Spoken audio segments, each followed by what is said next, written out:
Dave Tuck was born in Poland. His mother died 6 weeks after his birth, so his Orthodox Jewish grandparents took him in and insisted that he receive both a public and Hebrew education. Life drastically changed in September of 1939 when Germany invaded Poland. First, Dave was forced to wear a yellow armband and then a yellow Jewish star. He had to step off the sidewalk and into the street when German soldiers approached him.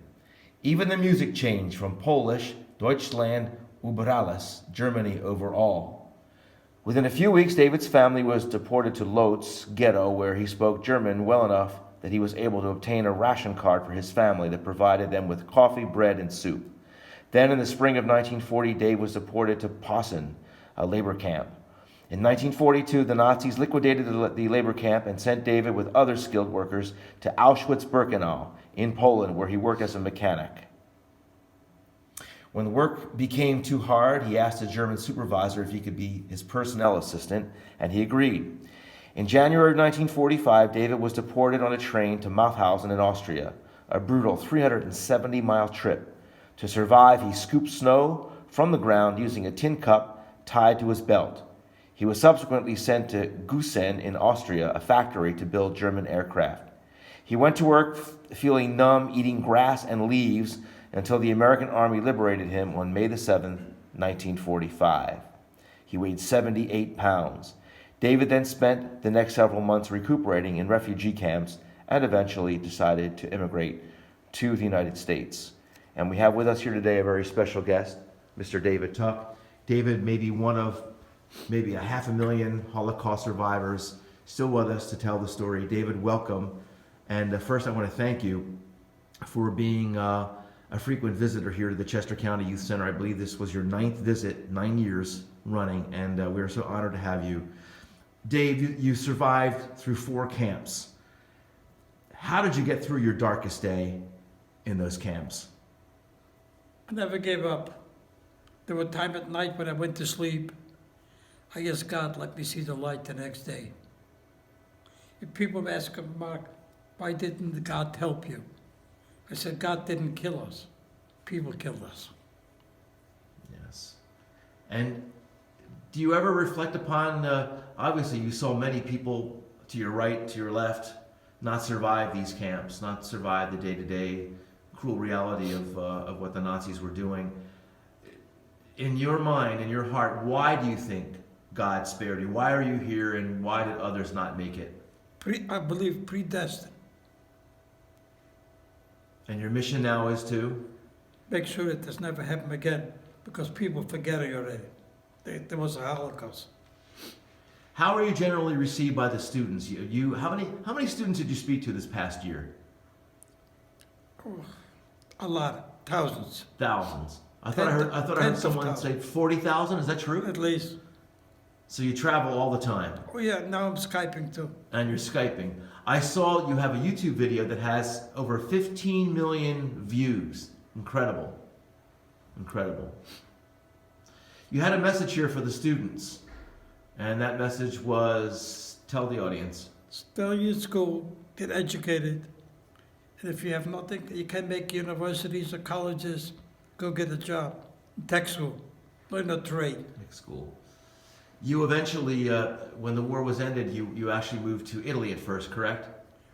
Or for the recuperation. I had to get back my strength. You were down to 78 pounds? Yeah. And you were eating grass and leaves at one point, correct? Yeah, this was by the end of the war. Were you transported in some of those cattle cars from place to place? Do you recall that? Yeah, I was from Auschwitz to Mauthausen. Describe what you saw at Auschwitz for us. They estimate over, 2 million Jews were killed there alone, correct? Well, there were a lot of people working around. From every country in Europe, there were people there. Yes. Yeah. How many languages do you speak? No, 4. So I'm forgetting French and Italian. I'm not using it, so I'm forgetting it. Right. You were able to charm some of the German officers into using you as a personal assistant. Is that correct? Well, he was a foreman. It was for when I was building the turnpike. So you worked on the Autobahn? Yeah. Amazing. Building the Autobahn. Dave, again, with so little food and so little nutrition, how did you get the strength to do what you did? Really, when you think of it, do you ever ponder that? How did you summon up the strength to survive and to continue? In Hebrew, they have a word, bashad.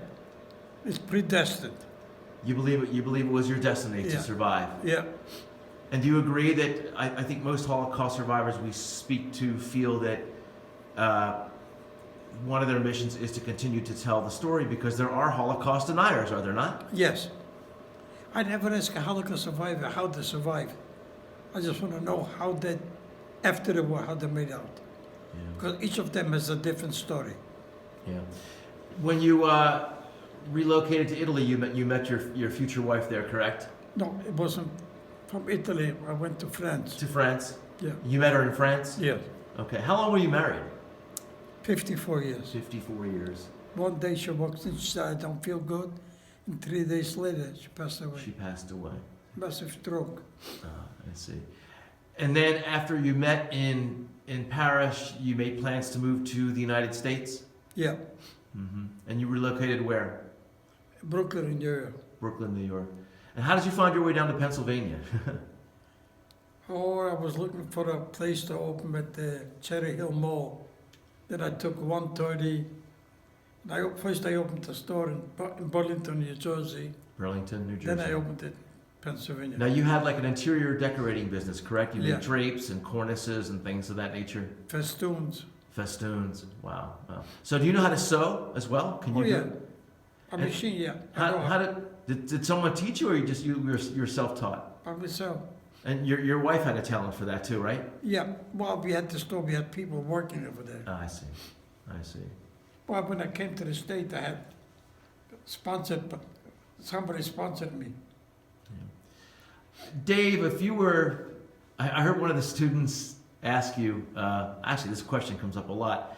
If you were to see Adolf Hitler face to face today, by some miracle, if you were to actually face this man, what would you say to him?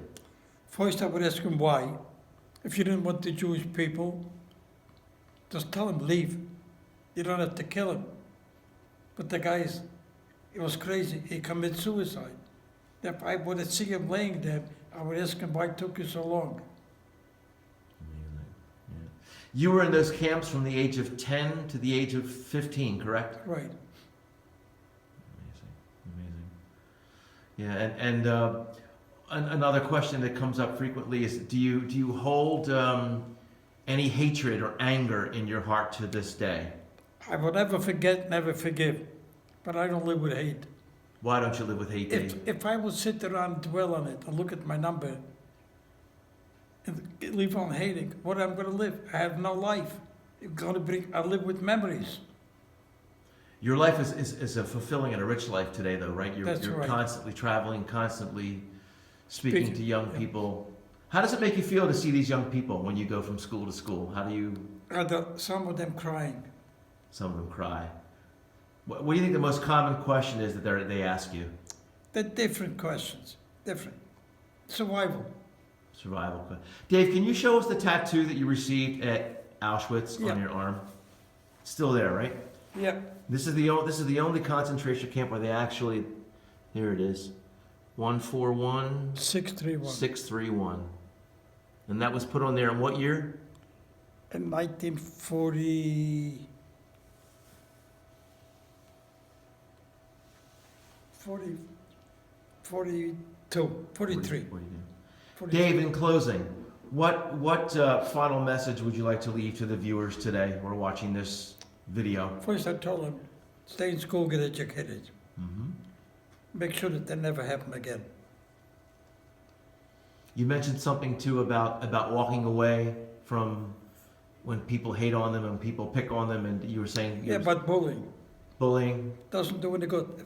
Don't bother, don't answer, don't do nothing, just walk away, because they have a problem. It's their problem, right? Right. Yeah. David Tuck, thank you so much for your time today. Appreciate I it. should also mention that you have a book, Yeah. and here it is, David Tuck, the story of a Holocaust survivor, and this is available at Amazon, correct? Yeah. Yeah. Amazon and Lulu. And Lulu. Great book. Incredible story. Yeah. David, thank you so much for your time today. You're Hope to welcome. see you again Anytime. next year. Yep, Thank you, sir. I have to make bar mitzvah here. We can arrange for that. Yeah. Thank you, sir. Thank Okay. you. Bye.